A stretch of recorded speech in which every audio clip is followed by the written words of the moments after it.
Here I have CAVION Base 5.0, and today I'm going to show you how to enter boot mode on this device. So firstly, you have to turn it off, and after it turns off completely, you have to hold down combination of keys, power key and volume up for a couple of seconds, like this. After the screen turns on, you can release power key and keep holding only volume up.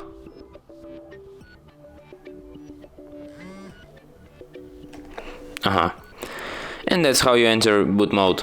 Here at the boot mode, you can use volume up to navigate and volume down to select, and you have such options as recovery mode, fast boot mode and normal boot. If you want to exit this mode, just select an option normal boot, and after that your device will be restarted as usual.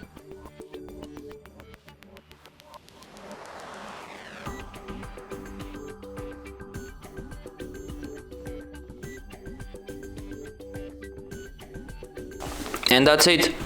Thanks for watching. If you find this tutorial useful, don't forget to hit that like button and subscribe to our channel.